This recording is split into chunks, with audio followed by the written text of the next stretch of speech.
let's get to the core of this talk, and let's look at which career options are actually hard and which are comparably easy to get into. And I want to do that by telling you a story about my ex-employer, about Eurofins. It is an unusual employer, and therefore it's going to make an interesting case study to work out generalizing principles. So, Eurofins Genomics is a company which is buying a lot of medium-sized and smaller labs. They put them under their roof and basically leave them intact as they are. The company I used to work for used to be called 15 years ago MWG. An interesting case study for us is we have now a transition from a company which is a small Bavarian local player towards being part of a global empire overnight, while in substance nothing changes. What that means for the application process is, obviously, it's a lot harder to get into Eurofins purely for the visibility and not for what you get out of it. And now, in that case, it's a specific case. MWG grossly overspent.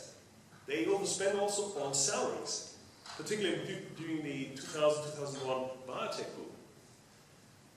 And these salaries had to be slashed, otherwise the company would have gone bankrupt. So you have an unusual situation.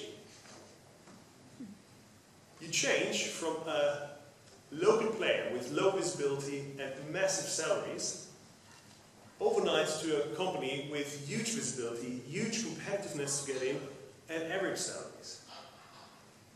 So you need to look beyond the obvious choices. The obvious choices are big players like Eurofins, but if you do manage to apply 2014 at a small company like, or 2004 at MWG, you would have had a much better deal as such.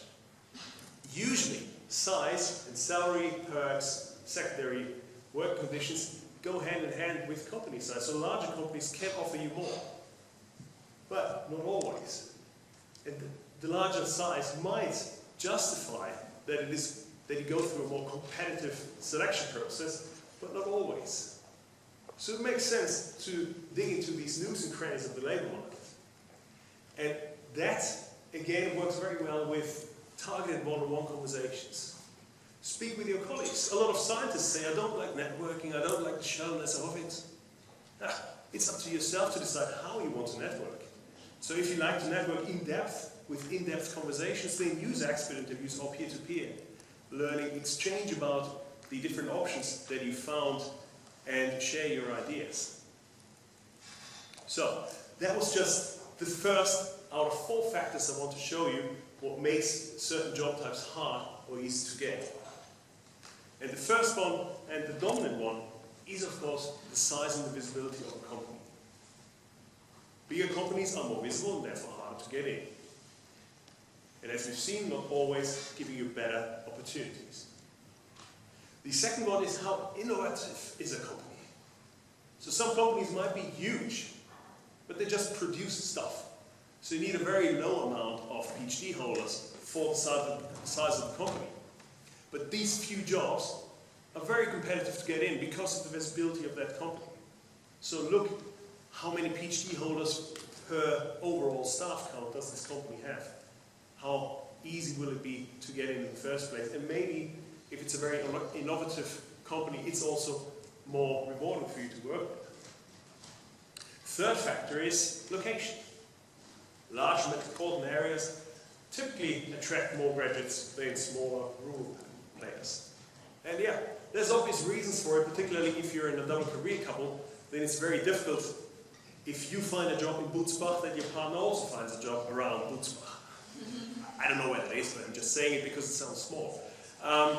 So of course there are obvious advantages to going into large metropolitan areas, but look into yourself. Think back of your introspection. Maybe you actually do want to live in the countryside, or maybe your life will also change in the next 10 years. Maybe you start a family. So it might not be that you always live like you lived as a student. And the fourth one, and that's going to bring us into the last take-home message of that talk, is the task. We scientists, pretty much 100% of you say, I want to have the job where I use my brain, otherwise you wouldn't have gone into a PhD, naturally. And we scientists, we are shunning certain career options. But I dare say that some of this is of course due to an in-depth introspection and you really know why you dislike that job. But that's only part of it. Part of it is pure prejudice, because you don't know the job, but you think, oh, I'm not going to work in that area. Okay, so overall, take home number 3 is to find easy routes, to at least know, hey, if I do apply for this big player, I want to go to R&D because it's the comfort zone of all scientists, and I want to work in a big city, at least know that this is a hard path to take, and know the landscape of how you can tweak your job search strategy to make it a bit easier for you.